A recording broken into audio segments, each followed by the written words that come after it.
Shalom Bapak Ibu Saudara-saudari yang dikasihi Tuhan. Mari kita persiapkan hati kita mau menyembah Tuhan. Hiaralaba syandara labara labara laba syandara labara labara labara labara. Hurialaba syandara labara labara laba syandara labara labara labara. Mari naikkan syukurmu di hadapan Tuhan. Hiaralaba syandara labara labara labara labara laba syandara labara labara labara laba. Hiaralaba syandara labara labara labara labara labara labara laba syandara laba. Hiaralaba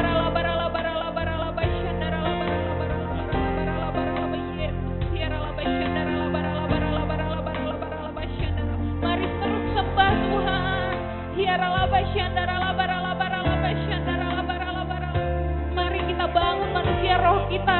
Hiaralaba syandara labara labara labara labara labara labara labara syandara labara labara labara. Hiaralaba syandara labara labara labara labara. Kami merasakan kehadiran-Mu hari ini Tuhan.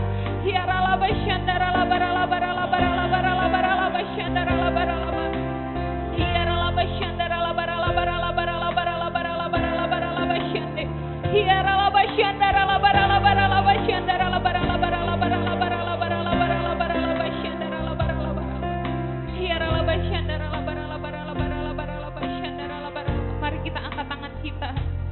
Kita nyanyikan lagu ini kepada Tuhan. Dekat padamu itu rinduku.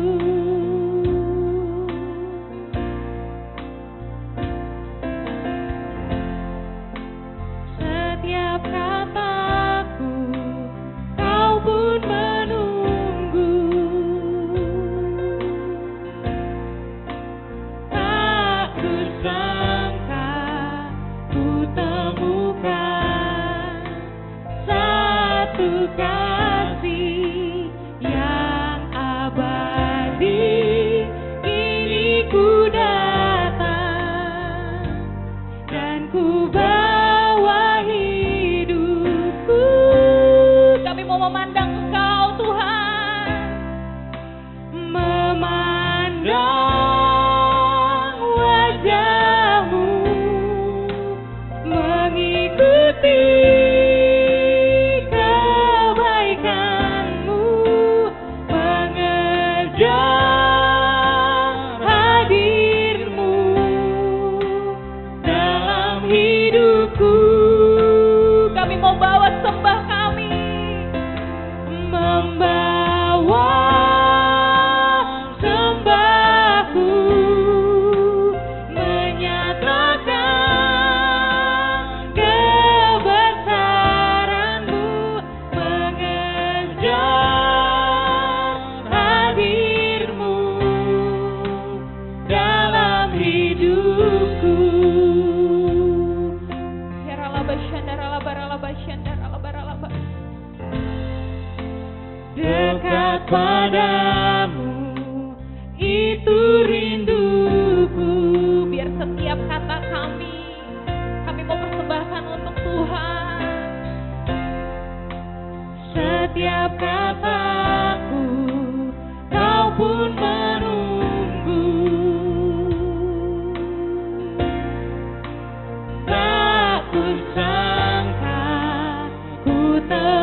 kebaikan-Mu, mengejar hadir-Mu dalam hidupku.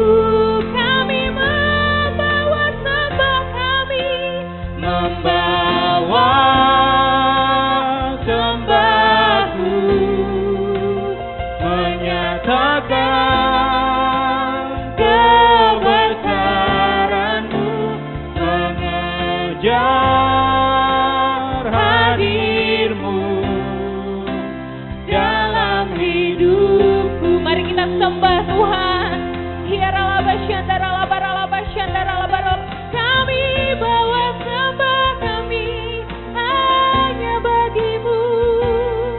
Haleluya.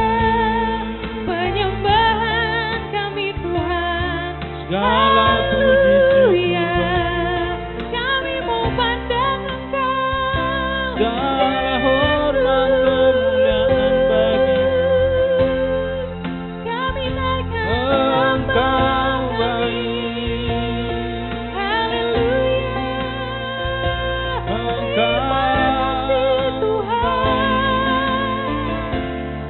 Oh, haleluya.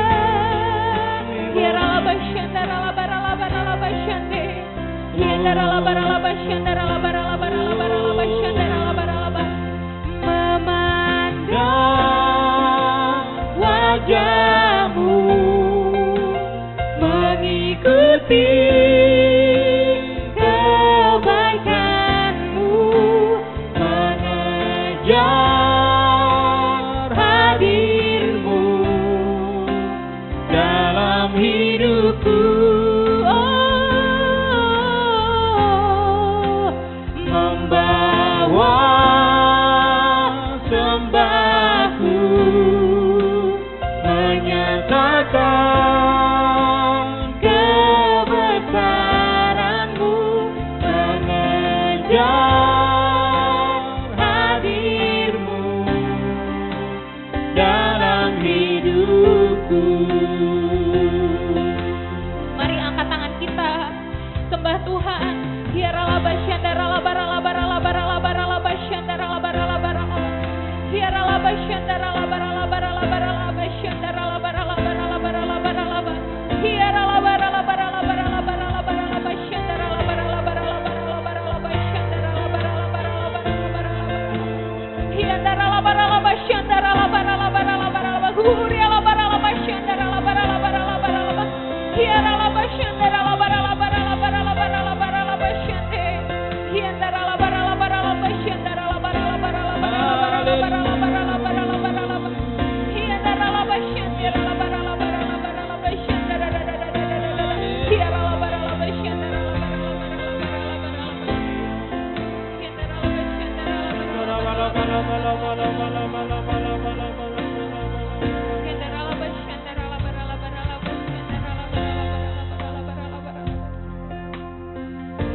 Kami mengangkat tangan kami untuk Gembala Pembina Bapak Insinyur Niko Nyotora Harjo. Bapak, kami percaya pengurapan-Mu turun atas hamba-Mu, hikmat Bapak, kesehatan dan kekuatan turun atas hamba-Mu Bapak, juga untuk istri, anak-anak, cucu, mantu, semuanya diberkati oleh Tuhan. Berkat yang sama juga turun untuk keempat wakilnya di dalam nama Tuhan Yesus. Bahkan untuk Gembala Rayon kami Bapak Budi Sastra Bapak, Engkau yang mengurapi hamba-Mu ini Bapak, Engkau yang menuduhi hamba-Mu ini di dalam nama Tuhan Yesus. Berkat yang sama juga turun atas gembala kami di GBI Raja Wali Pasar Minggu Bapak. Kami berdoa untuk keluarga besar Bapak Juniaman Sembiring Kembaran, untuk istri, anak, dan cucu, mantu, semuanya diberkati oleh Tuhan Bapak. Di dalam nama Tuhan Yesus, bahkan keluarga besar GBI Raja Wali Pasar Minggu juga Engkau yang mengurapi Bapak, Engkau yang menutup bungkus di dalam nama Tuhan Yesus. Kami percaya Bapak, berkat-Mu itu yang turun atas keluarga besar GBI Raja Wali Pasar Minggu di dalam nama Tuhan Yesus. Sungguh indah Kau Tuhan, penuh kasih dan sayang. Kau tempat penghiburan bagi bagi setiap hati yang terluka. Sungguh indah Kau Tuhan, menara perlindungan. Kau sumber kekuatan bagi semua orang yang membutuhkan. Sungguh indah Kau Tuhan, penuh kasih dan sayang. Kau tempat penghiburan bagi setiap hati yang terluka. Sungguh indah Kau Tuhan, menara perlindungan. Kau sumber kekuatan bagi semua orang yang membutuhkan. Kau sumber kekuatan bagi semua orang yang membutuhkan. Kau sumber kekuatan bagi semua orang yang membutuhkan. Kami mau memuji menyembah-Mu lebih lagi Bapa di dalam nama Tuhan Yesus. Haleluya. Amin. Shalom Bapak Ibu, kita mau menari dan bersorak bagi Tuhan, amin. Semua siap menari bagi Tuhan, amin. Yang di rumah Bapak Ibu yang mau berdiri, silakan berdiri. Kita akan memuliakan nama Tuhan. Haleluya. Datang dan bertahta atas kami Tuhan. Terima kasih Tuhan Yesus. Kamu bersorak menari bagi Tuhan. Kami meninggikan nama-Mu. Datanglah ke Bait-Nya dengan hati bersyukur ke dalam pelataran-Nya. Dengan hati bersuka rasakan dan lihatlah betapa baiknya Tuhan bagi yang berlindung padanya. Akan bersorak-sorai, akan bersorak-sorai, bersyukurlah kepada Tuhan, sebab Dia baik, bahwasanya untuk selamanya kasih setianya. Bersyukurlah kepada Tuhan, sebab Dia baik, bahwasanya untuk selamanya kasih setianya. Katakan datanglah. Haleluya.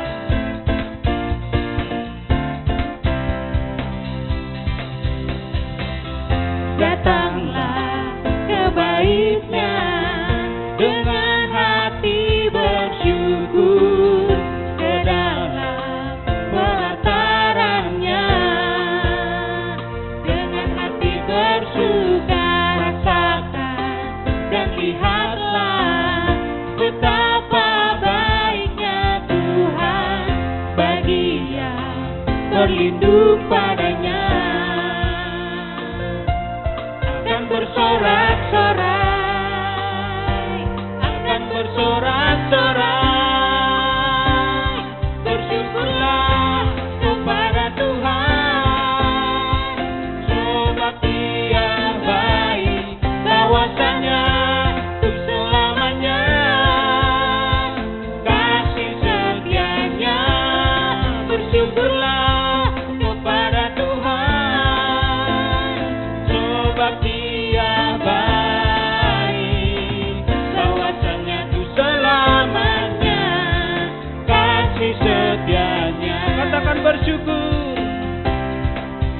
Bersyukurlah kepada Tuhan, sebab Dia baik, bahwasanya itu selamanya. Kasih setianya, bersyukurlah kepada Tuhan, sebab Dia baik, bahwasanya itu selamanya. Kasih setianya, bahwasanya itu selamanya, bahwasanya itu selamanya, bahwasanya itu selamanya. Kasih setianya, bersyukurlah. Haleluya. Mazmur 91. Dalam lindungan Allah. Orang yang duduk dalam lindungan yang maha tinggi dan bermalam dalam naungan yang maha kuasa akan berkata kepada Tuhan, tempat perlindunganku dan kubu pertahananku, Allahku yang kupercayai.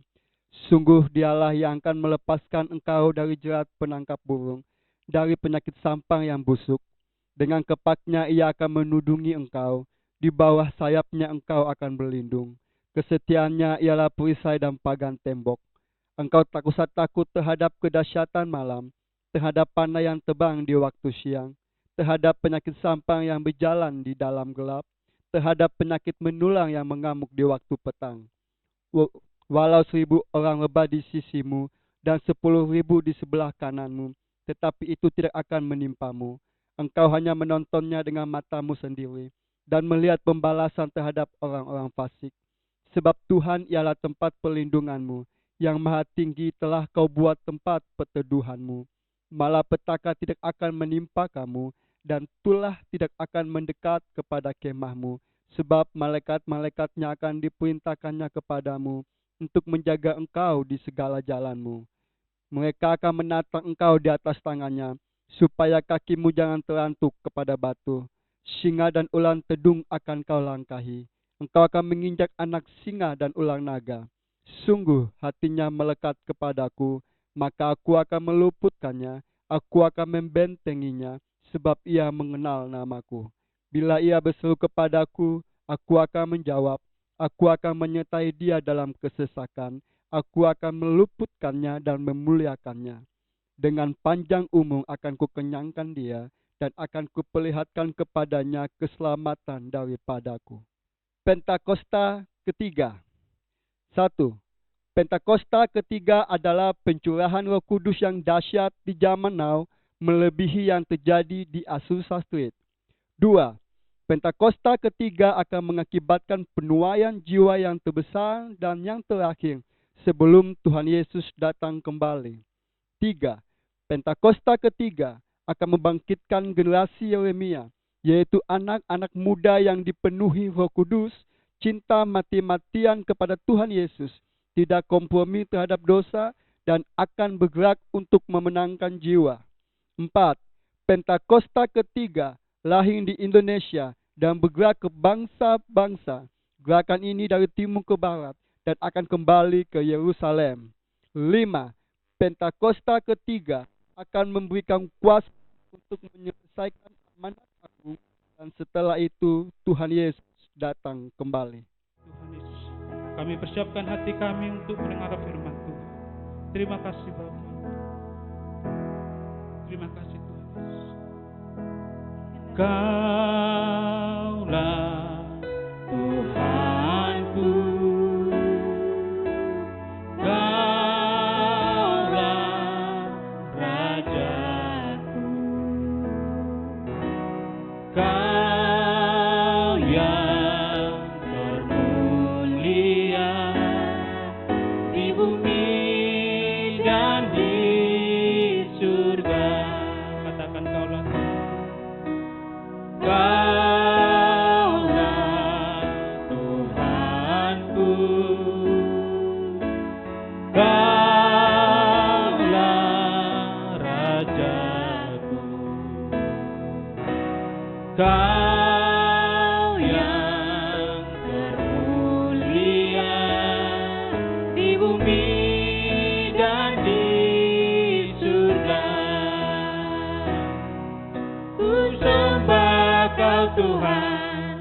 ku sembah Kau Tuhan, ku puji, ku muliakan nama-Mu.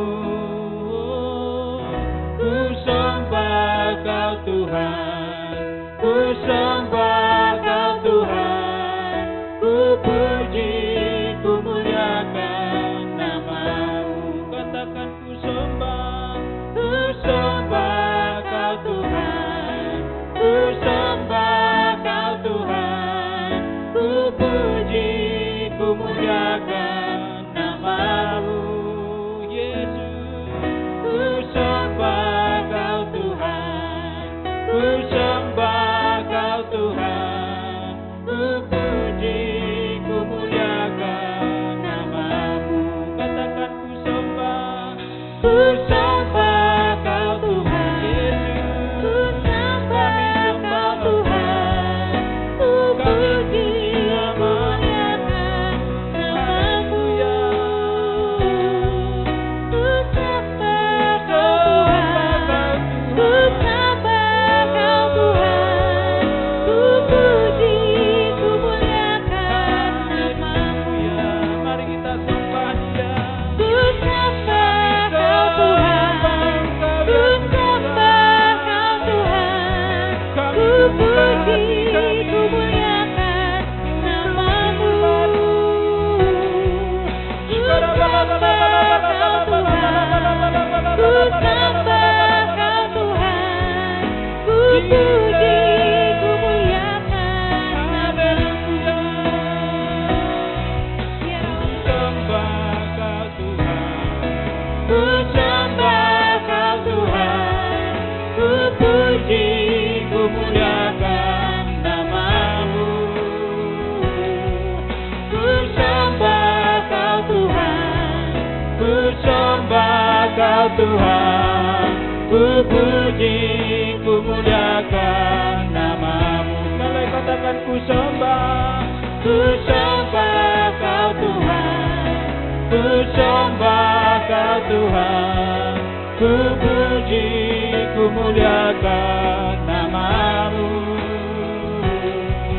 Ku sembah Kau Tuhan, ku sembah Kau Tuhan, ku puji, ku muliakan nama-Mu. Ku puji, ku muliakan nama-Mu. Ku puji, ku muliakan nama-Mu. Haleluya. Haleluya. Terima kasih Tuhan Yesus, terima kasih Bapa. Kami mau bersaksi kita firman. Urapi kami semuanya Tuhan. Hanya di dalam nama anak-Mu Yesus Kristus kami berdoa syukur. Haleluya. Amin. Shalom saudara sekalian, dimanapun saudara berada, saya berdoa, perlindungan dan hadiratnya memenuhi saudara selalu. Kita akan membahas mengenai apakah boleh orang percaya menghardik setan dan juga sakit penyakit. Lalu apakah ada landasan firman dari kebiasaan yang umumnya orang Pentakosta lakukan ini? Sampai hari ini kita masih mempercayai bahwa Allah masih mau melakukan mujizat di tengah-tengah dunia. Baik itu mujizat kesembuhan, kelepasan dari keterikatan, maupun providensia Tuhan di keseharian hidup kita. 1 Korintus 3 ayat 9 jelas berkata bahwa kita adalah kawan sekerja Allah di dunia ini. Dan Yesus mengutus umatnya untuk memberitakan Injil sembari mengusir setan demi namanya dan mendoakan mereka yang sakit. Di tengah dunia yang dipenuhi oleh sakit penyakit dan banyak kelemahan ini, apa yang dapat umat Tuhan lakukan secara rohani bagi keselamatan negeri kita? Kita berdoa dan menghardik sakit penyakit ini agar Allah berpekara dan mengadakan mujizatnya. Khususnya bagi Indonesia yang sedang dilanda COVID-19. Hal ini dilandasi dan dipagari oleh 4 hal. Yang pertama, teladan Yesus yang melakukan mujizat supernatural. Di dalam perjanjian baru, tercatat ada 7 kali Yesus mengusir setan dalam kitab Matius, Markus, dan Lukas. Dan begitu banyak catatan Yesus menyembuhkan mereka yang sakit, baik secara perorangan maupun secara khalayak ramai. Kalau kita adalah kawan sekerja Yesus dan percaya bahwa kita diberi kuasa oleh Roh Kudus untuk mengusir setan dan menyembuhkan sakit penyakit, maka kita pun akan berlaku demikian. Pengetahuan Alkitab kita akan lebih kuat jika disertai oleh pengalaman iman yang sama. Kita membaca bahwa Yesus sering melakukan kesembuhan. Dia memberikan kuasa yang sama kepada para murid, seperti di dalam Lukas pasal yang 9 ayat yang pertama. Dikatakan, maka Yesus memanggil ke-12 muridnya, lalu memberikan tenaga dan kuasa kepada mereka untuk menguasai setan-setan dan untuk menyembuhkan penyakit-penyakit.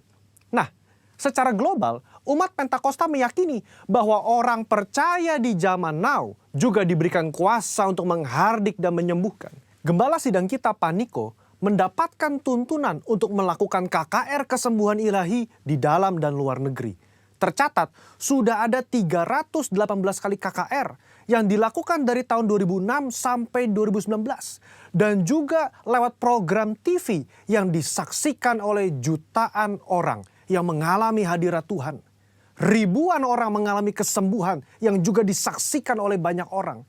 Itu adalah pengalaman rohani tak terbantahkan yang memperkuat pengetahuan umat tentang karakter Allah yang penuh kasih itu. Kalau kita membaca sejarah kegerakan Pentakosta secara global, maka saudara akan melihat begitu banyak mujizat supernatural yang Tuhan kerjakan lewat hamba-hambanya di berbagai belahan dunia. Itu semua semata-mata karena Allah mengasihi jiwa-jiwa dan Ia ingin semua orang diselamatkan. Yang kedua, otoritas firman Tuhan. Di dalam kehidupan orang percaya, firman Tuhan menjadi dasar dari apa yang kita lakukan sehari-hari. Kalau pertanyaannya adalah, apakah orang percaya boleh menghardik sakit penyakit dan setan? Tentu kita melihat dari teks Alkitab bagaimana Yesus dan para rasul melakukannya. Di dalam Lukas pasal yang keempat, ayat yang ke-39, mertua Petrus sakit demam keras. Petrus meminta Yesus untuk datang. Yesus menyembuhkan mertua Petrus dengan cara apa? Yesus menghardik demam itu dan penyakit itu pun meninggalkan dia. Ini yang menjadi dasar bagi orang percaya. Secara spiritual, kita berdoa dan menghardik sakit penyakit seperti yang Yesus lakukan. Di dalam Yohanes pasal ke-14 ayat yang ke-12 juga dikatakan bahwa orang percaya akan melakukan pekerjaan-pekerjaan yang Yesus lakukan. Bahkan pekerjaan yang lebih besar lagi. Pekerjaan ini mencakup mujizat-mujizat yang Yesus lakukan. Karakter kerendahan hati yang Dia tunjukkan. Dan kasih yang diberikan kepada orang-orang yang membutuhkan. Inilah yang menjadi dasar bagi orang percaya untuk melangkah dengan iman di atas dasar janji firman Tuhan. Poin yang ketiga, ketaatan kepada pemerintah. Ketika gereja mengajak umatnya untuk berdoa syafaat bagi negeri ini, bukan berarti kita tidak mentaati pemerintah dalam melakukan physical distancing atau memakai masker. Roma 13 jelas mengajarkan bahwa orang percaya diminta untuk taat dan patuh kepada pemerintah sebagai hamba Allah di dunia untuk kebaikan kita. Dalam konteks pandemi COVID-19, maka ketika kita berdoa menghardik pandemi ini agar cepat selesai, pada saat yang bersamaan kita juga mentaati peraturan pemerintah dalam mematuhi protokol kesehatan. Poin yang keempat, menantikan waktunya Tuhan. Ketika kita berdoa syafaat dan melakukan tindakan iman seperti menghardik hal semacam ini, tidak terlepas dari kedaulatan Tuhan. Iman yang rasional membuat kita terus-menerus berdoa dan berharap hanya kepada Tuhan, sembari mengetahui bahwa jalan manusia bukan jalannya Tuhan. Rancangan manusia bukan rancangannya Tuhan. Contoh, ketika Daud berdoa dan berpuasa demi anaknya yang sakit, sebagai penghakiman Tuhan atas hubungannya yang salah dengan Batsheba, dia melakukannya dengan tidak jemu-jemu. Tetapi ketika Tuhan berkata lain dan anak itu harus mati, maka Daud segera bangkit. Dia makan dan kembali beraktivitas. Apa yang dapat kita pelajari? Orang percaya diminta untuk terus berdoa dengan tidak jemu-jemu. Tetapi jawaban final ada di tangan Tuhan. Rentang waktu ketika kita mulai berdoa sampai adanya jawaban dari Tuhan dapat digunakan sebagai waktu pertobatan dari sisi manusia dan juga waktu untuk mencari hadirat Tuhan. Saudara, apa kesimpulannya? Iman yang rasional bukanlah iman yang buta dan gegabah. Iman yang melibatkan akal budi dan pikiran kita sangat diperlukan dalam meresponi pandemi COVID-19 ini. Kita tetap mempercayai mujizat Allah di tengah bangsa kita. Kita berdoa untuk pemerintah agar diberi hikmat menyelesaikan pandemi ini. Dan kita pun mentaati protokol kesehatan, menjaga jarak, mencuci tangan, dan memakai masker. Saya berdoa agar kita semua mau ambil bagian untuk berdoa dan bersyafaat bagi bangsa Indonesia. Saudara-saudara, untuk penjelasan lebih lengkapnya dari tim teologi kami, jangan lupa buka link yang ada di atas atau scan barcode yang tersedia. Tuhan Yesus memberkati saudara sekalian. Amin.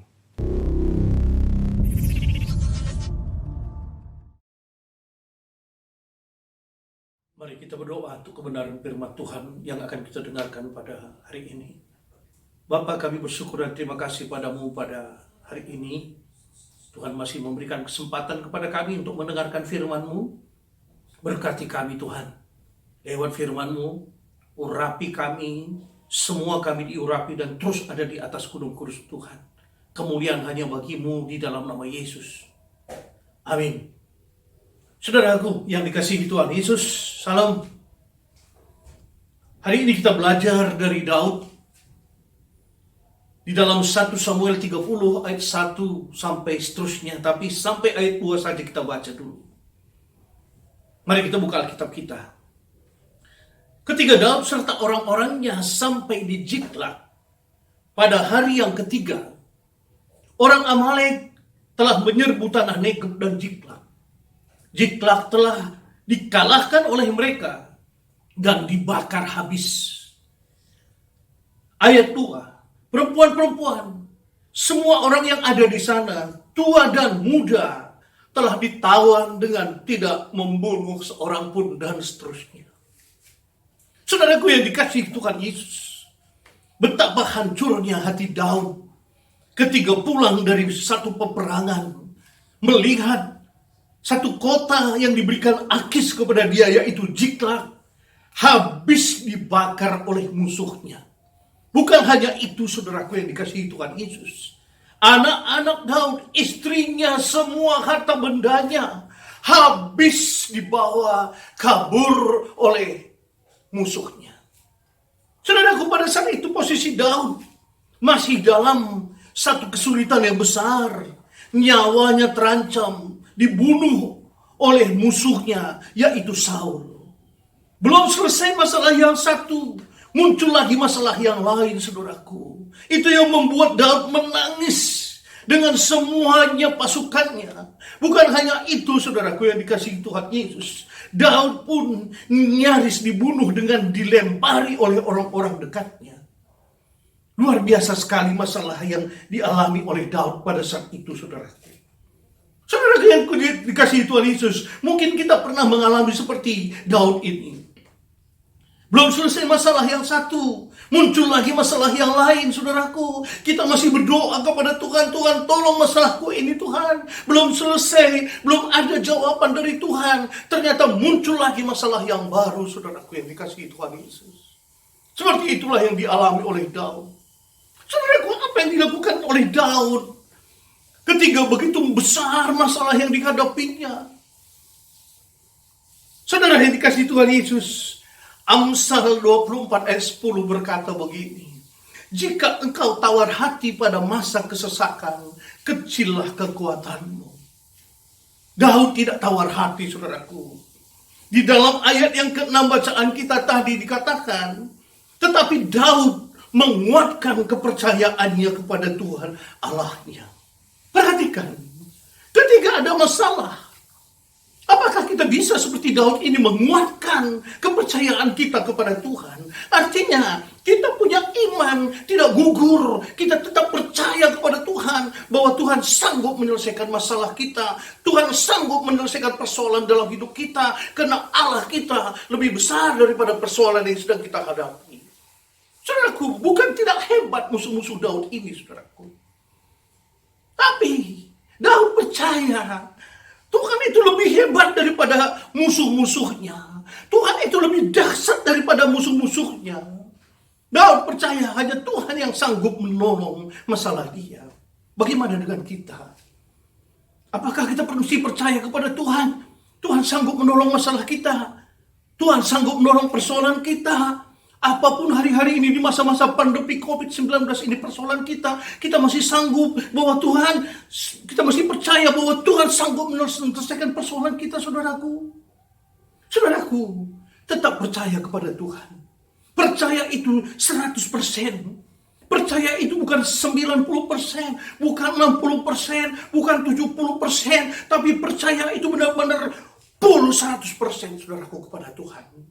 Mungkin secara kasat mata persoalan kita susah diselesaikan, tapi bagi Tuhan tiada yang mustahil. Ingat saudaraku, ini yang pertama, Daud menguatkan kepercayaannya kepada Tuhan.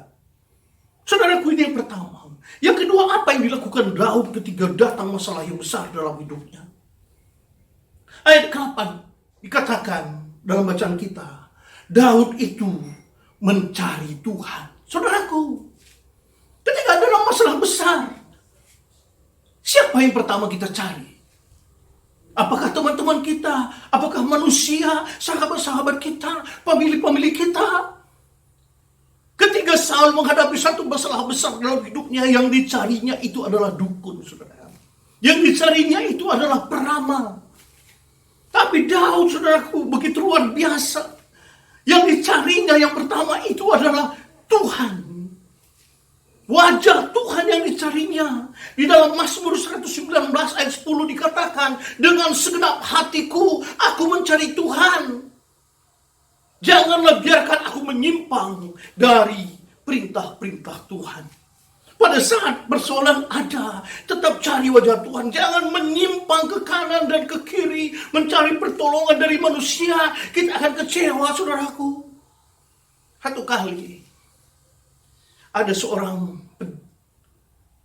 kaya pulang kampung, saudaraku, ke Sumatera Utara. Dia sangat diberkati oleh Tuhan dengan harta benda yang begitu banyak, mobil banyak. Secara manusia, duniawi, dia sangat kaya sekali, saudaraku. Dia berjumpa dengan keponakannya di kampung. Dia katakan kepada keponakannya, kalau nanti engkau ada masalah, kalau nanti engkau ada persoalan, kalau nanti engkau ada pergumulan, datang ke Jakarta, cari tulang. Ini keponakannya, saudaraku, di kampung yang sangat susah hidupnya. Apa jawab anak muda ini? Ya tulang, aku akan datang. Satu kali benar, saudaraku. Pada saat anak ini mengalami satu kesusahan, masalah besar dalam hidupnya, dia beli tiket, dia berangkat ke Jakarta, dia cari tulangnya. Di satu perumahan yang mewah di Jakarta ini, saudaraku. Pada saat dia duduk makan dengan tulangnya, setelah itu selesai makan, tulangnya berkata kepada dia, apa yang kau butuhkan dari aku? Jawab daripada anak muda ini, tulang. Bukankah tulang dulu berkata kepadaku, kalau aku punya masalah, kalau aku punya persoalan, kalau aku punya pergumulan, datanglah ke Jakarta, temui tulang. Hari ini aku datang, tulang. Aku pengen bantuan uang daripada tulang. Sekarang aku susah, tulang. Ladangku kekeringan. Harga-harga pun tidak ada yang melonjak naik, tulang. Mohon bantuan, tulang. Supaya aku habis nanti berjumpa dengan tulang ini, kembali lagi aku pulang ke Medan, ke kampung. Apa jawaban tulangnya? Aku pun sekarang dalam masalah kesusahan. Aku tidak bisa menolongmu. Kalau engkau semua pulang, bolehlah aku kasih, kata tulangnya. Saudaraku, kecewa sekali anak muda ini. Firman Tuhan berkata, jangan sekali-sekali mengandalkan manusia. Terkutuklah orang yang mengandalkan manusia. Ingat firman Tuhan itu, saudaraku. Apa yang dilakukan oleh Daud ini adalah hal yang benar. Hal yang menyenangkan hati Tuhan. Kalau kita ada persoalan, ada pergumulan yang begitu berat, datanglah kepada Tuhan. Bukankah Tuhan Yesus juga berkata di dalam kitab Matius, marilah kepadaku semua yang letih, lesu, dan berbeban berat. Aku akan memberikan kelegaan kepadamu. Ayat ini adalah ajakan Yesus. Datang kepada Yesus kalau ada persoalan. Serahkan beban kita kepada Yesus. Supaya beban hidup kita Tuhan yang tanggung, saudaraku. Saudaraku, tidak ada bapa yang tidak mengasihi anak-anaknya kalau anak itu datang merengek kepada bapaknya. Mari, hari-hari ini kita belajar dari Daud yang kedua. Cari Tuhan kalau ada masalah kita. Cari Tuhan selagi dia dapat ditemui hari-hari ini. Ada waktunya kita tidak bisa lagi mencari Tuhan hari-hari ini. Tidak bisa lagi mencari firman hari-hari ini.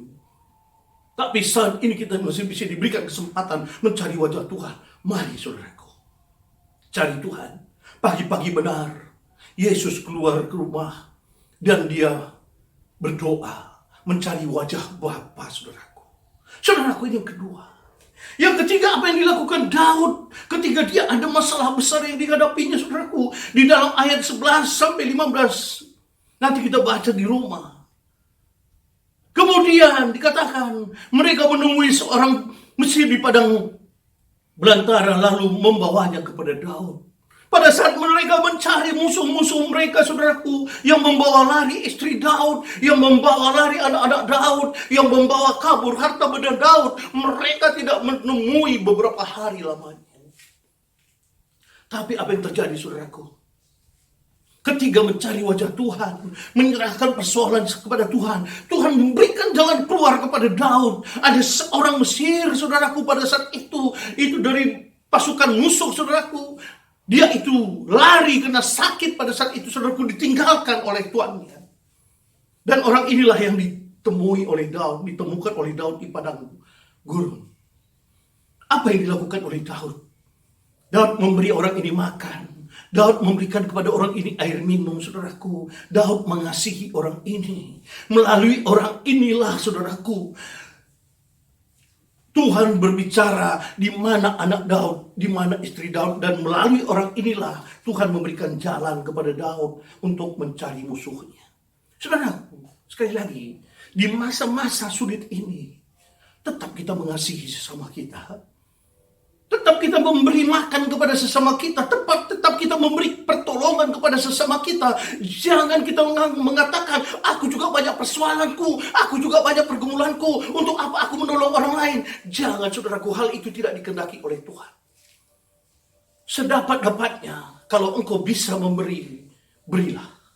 Sedapat-dapatnya, kalau engkau bisa menolong orang, tolonglah. Ini yang dilakukan oleh Daud. Mengasihi sesamanya manusia. Memberikan makan, minum kepada orang Mesir ini, saudaraku. Akhirnya Daud bisa menemukan istri dan anak-anaknya. Dan dia kembali menjarah milik musuhnya dan membawa semuanya hasil jarahan untuk dibagi kepada semuanya pasukannya. Saudaraku, ini yang ketiga yang dilakukan oleh Daud. Tetap mengasihi. Kalaupun ada persoalan kita tidak boleh egois. Tetap mengasihi sesama kita. Yang keempat yang dilakukan oleh Daud adalah di dalam ayat 23. Ketika Daud mendapatkan jarahan itu, saudaraku, dia berbagi kepada semuanya orang yang mengikut dia. Ingat, di masa-masa sulit, sangat sulit sekali orang berbagi. Sangat sulit sekali orang memberi. Tapi orang itu, saudaraku, hanya mau menerima. Justru, saudaraku, hukum daripada kita orang percaya kepada Tuhan.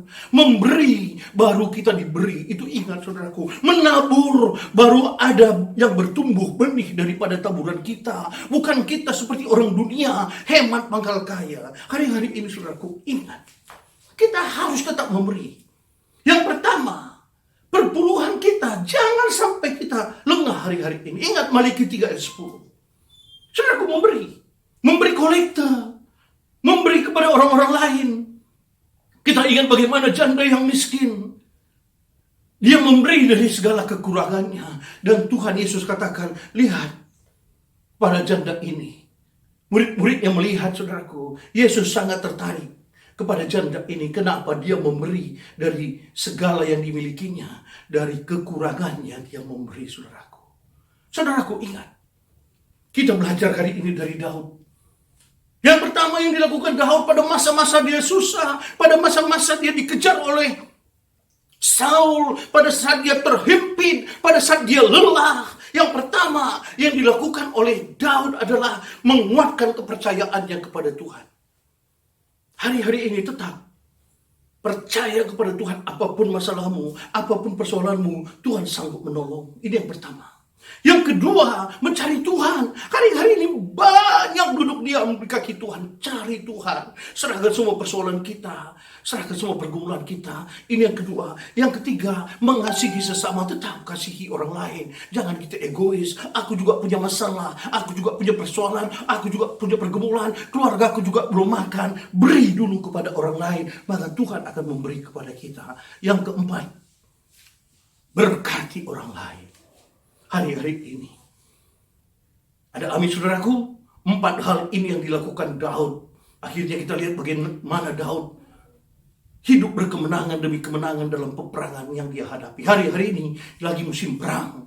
Ingat, kalau saudara dan saya mau menang dalam peperangan ini, peperangan terhadap COVID-19 ini, banyak belajar dari Daud, banyak belajar dari Alkitab, lakukan firman Tuhan, bukan hanya mendengar, tapi lakukan semua firman Tuhan. Apa yang Tuhan katakan, lakukan. Enak tidak enak, lakukan.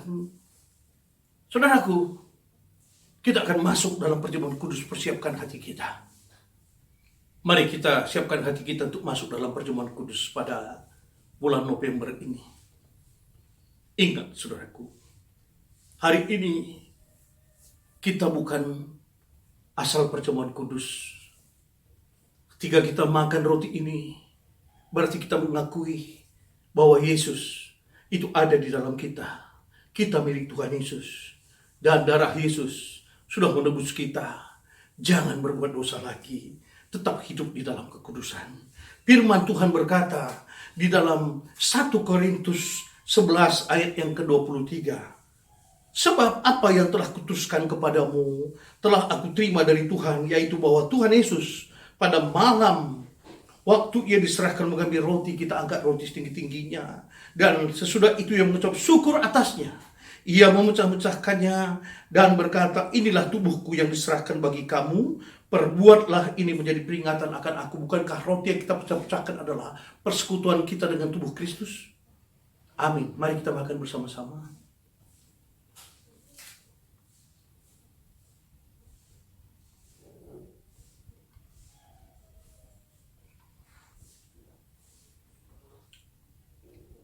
Oh, haleluya, haleluya. Mari kita angkat cawan setinggi-tingginya. Firman Tuhan berkata, demikian juga ia berkata, cawan ini adalah perjanjian baru yang dimeteraikan oleh darahku. Perbuatlah ini setiap kali kamu meminumnya menjadi peringatan akan aku. Bukankah cawan pengucapan syukur inilah persekutuan kita dengan darah Yesus? Mari kita minum bersama-sama dalam nama Yesus. Oh, haleluya, haleluya. Ucapkan terima kasih kepada Tuhan yang bisa berbahasa roh, berbahasa roh. Oh, ralabalabalabalaba, oh, ralabalabalabalabalabalaba, oh, ralabalabalabalaba. Terima kasih.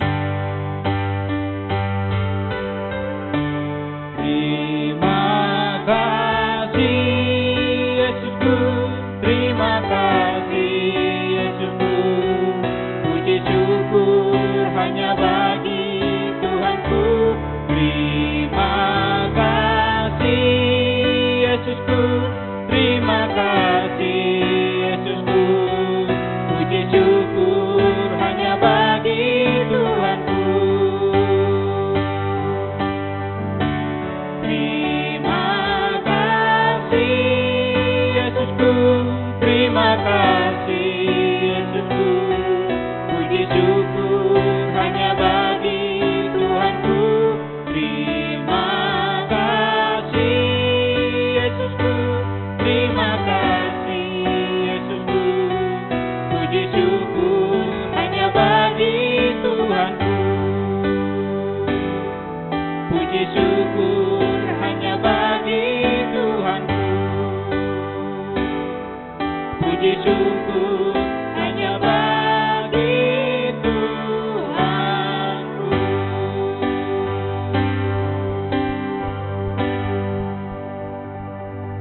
Mari kita angkat tangan kita terima berkat Tuhan.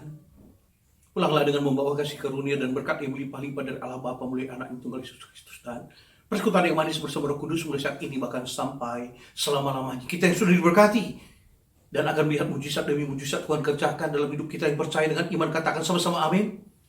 Tuhan berkati.